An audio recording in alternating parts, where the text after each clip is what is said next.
Now that he thinks he's out of time, we're going to see him go much, much more aggressive overall and just try to pick something up. And actually, that might actually win him something. I mean, if his rockets are on enough, like they have been, Rafa could indeed go down. But even if he does, yeah, Walter's going to be fairly weak out of that, not having a stat going into the fights. And Rafa's going to be able to turn that right back around like we've already seen a handful of times.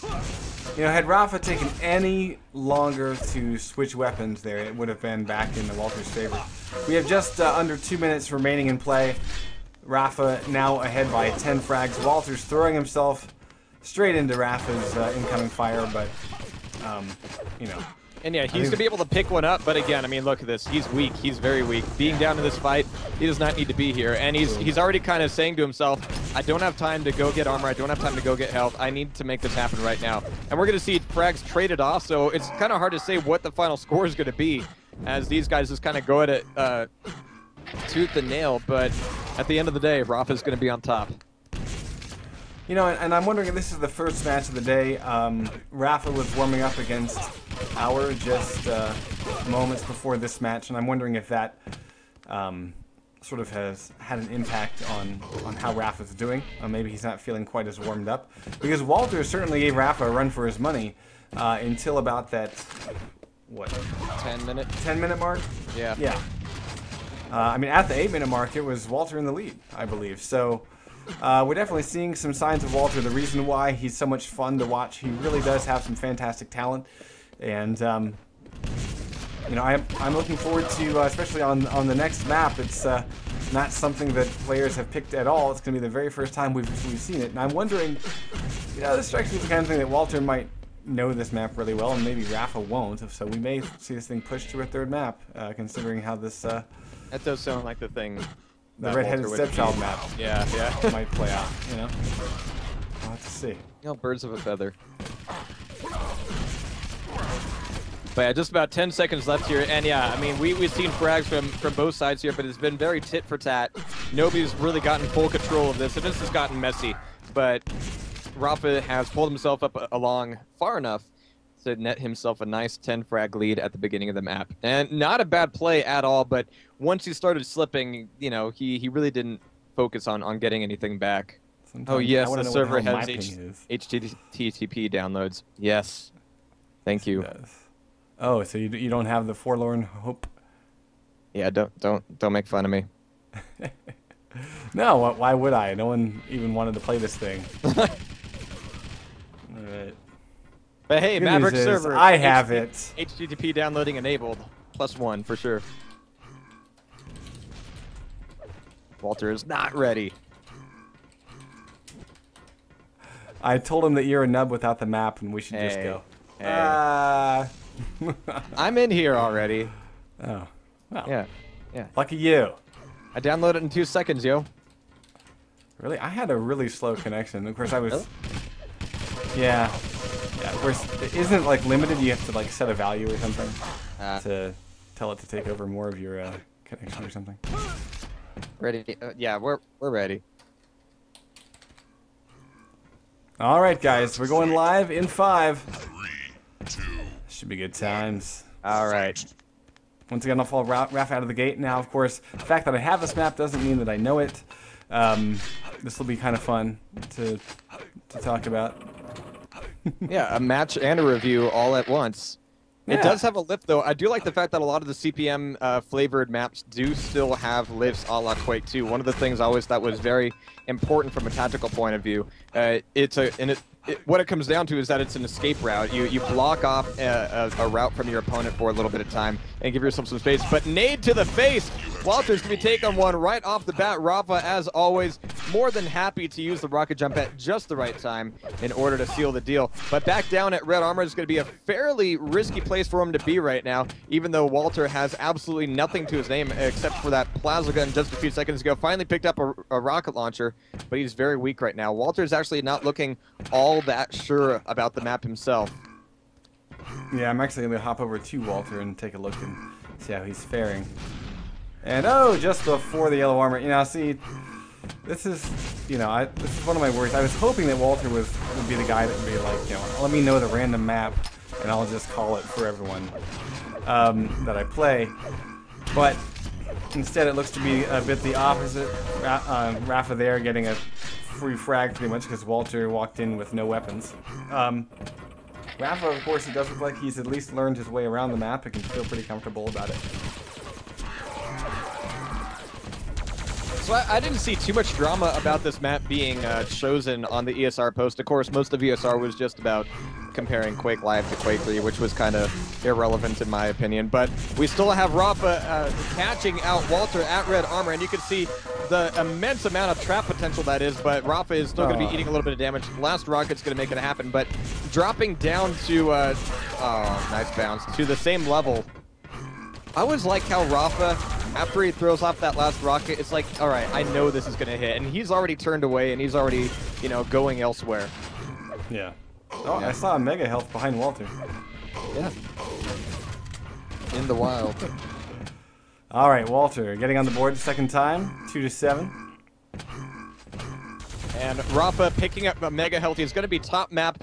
Walter taking a teleporter. That's going to be giving him yellow armor fairly quickly.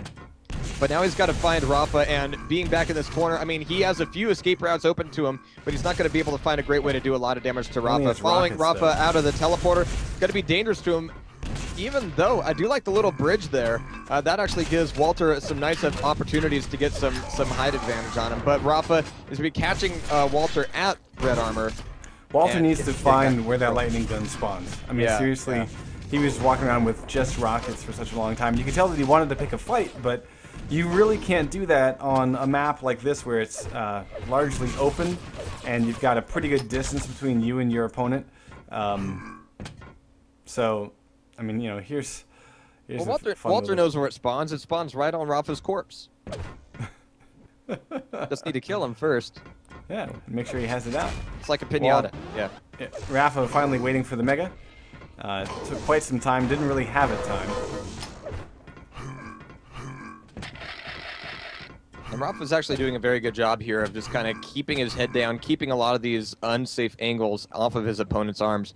And actually, now that Walter has a lightning gun, Rafa's even taking the defensive approach to another level, staying up on top, not really giving away any ground, covering the teleporter exit, and actually working that out very nicely. This should be another frag for Rafa. Walter's trying to get away. And one nice thing about this map is that you do have quite a few options as far as an escape goes if you can get around that corner. Rafa is going to have to see him leave, but that opens up red armor. But Walter's up on top. We have nades dropping in. Rafa again with the rocket jump, nailing in another frag. Beautiful work. Yeah. And you could tell that Rafa had a pretty good beat on where Walter was at all times, whereas Walter still guessing quite a bit.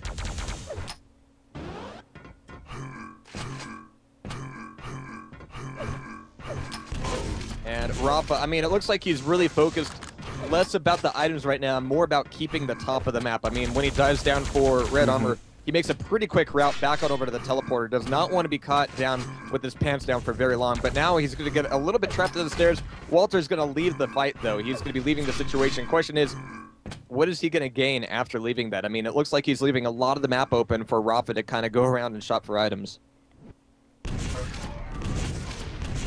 Oof. Well, and I'm wondering if Walter's not quite sure where the kind of key spots to be are. Right. I mean, Rafa, we're seeing he's managed to get the timing of red down and figure out a route back to it. You know, he will leave Walter high and dry as long as he can control that item. Oh my goodness, beautiful. Double tap with the rockets, and Walter goes flying, or I should say his corpse goes flying, 11-2. And nice. You see here, Rafa, and he's been trading up for this, for the red armor for so long, and he finally decides, oh, let me go get the mega health. Let me actually try to lock this thing down. I think I've learned the map enough. Yeah, where now I've got red armor as an option just next to me. I've got Walter running scared. I just need to time my exit. Out I go, and I'm gone. He does take a little bit of splash, but Walter doesn't really have a way to follow up on this. I mean, Rafa now at the top of the map. Where is Walter going to be coming out? That teleporter has proven time and time again to be not quite the best choice for Walter to make an attack from. Rafa is ready for it every single time. And the distance between red armor and that teleporter exit, Rafa has it down fairly nicely. Walter going to try to make something happen here. Red armor once again, and yeah. And you can tell Walter knows he's got Rafa low, but Rafa's like, bye. Yep. I know the twists and turns a little bit better than you. And Walter actually focusing on items right here is making his movements a little bit predictable for Rafa. Even low on health, Rafa's going to find a way to do a lot of damage here. Very nice little low damage rocket pop. And that's even going to open at mega health. I mean, Walter has been forced off of these items for quite a long time. And right now we're looking at a 5-2 split as far as mega grabs go. Ooh. And yeah, what Rafa says, that's my red armor. You may touch it, but I'm going to kill you for it. And now, of course, Rafa, we did see him circle around and get the mega, which he had timed as the previous grabber of it. And he's right back, ready for a red armor grab. So, yeah, Rafa really has figured out this map, and Walter is still learning. And he's learning from a harsh mistress indeed. Yeah. And Rafa keeping the top of the map. I mean, every time Walter, you know, I think he's just seeing red armor and going for it, even if he is timing for it.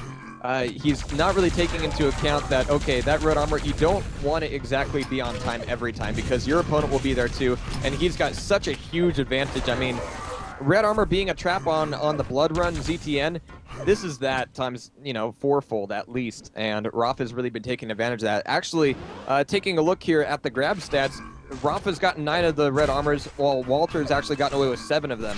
And the fact that Walter's gotten that many is a pointer that Rafa is letting him go in and get the grab, but not letting him back out. Right.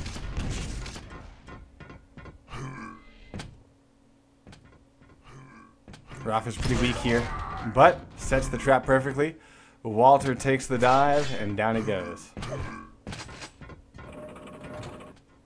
But we're seeing a very consistent path here for Rafa. I mean, we've seen him take these twists and turns many times, and so you know, he's found something that works for him, and he's just gonna stick with it. He'll watch Mega spawn across the way. Nice shot there.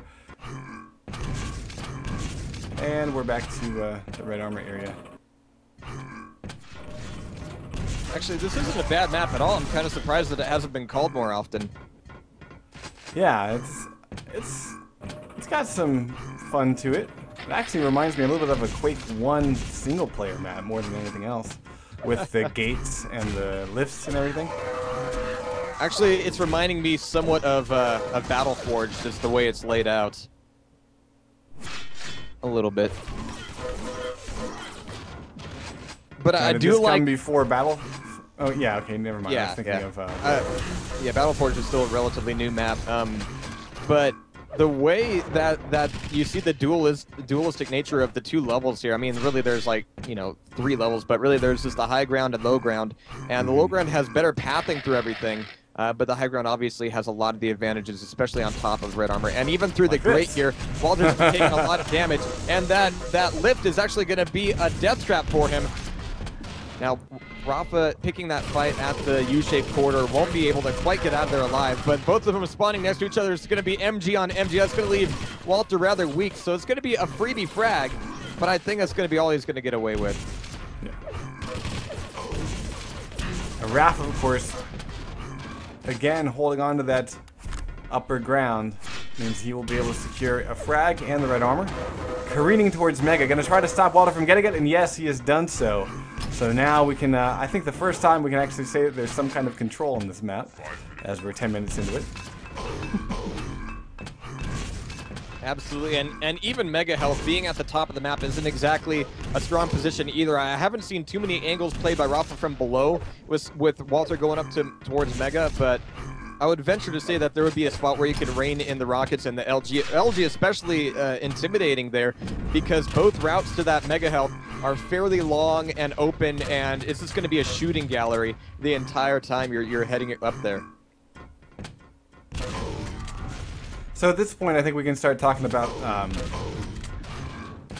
mean, I'm pretty sure Rafa's gonna maintain his 20-point lead. Yeah, something like that.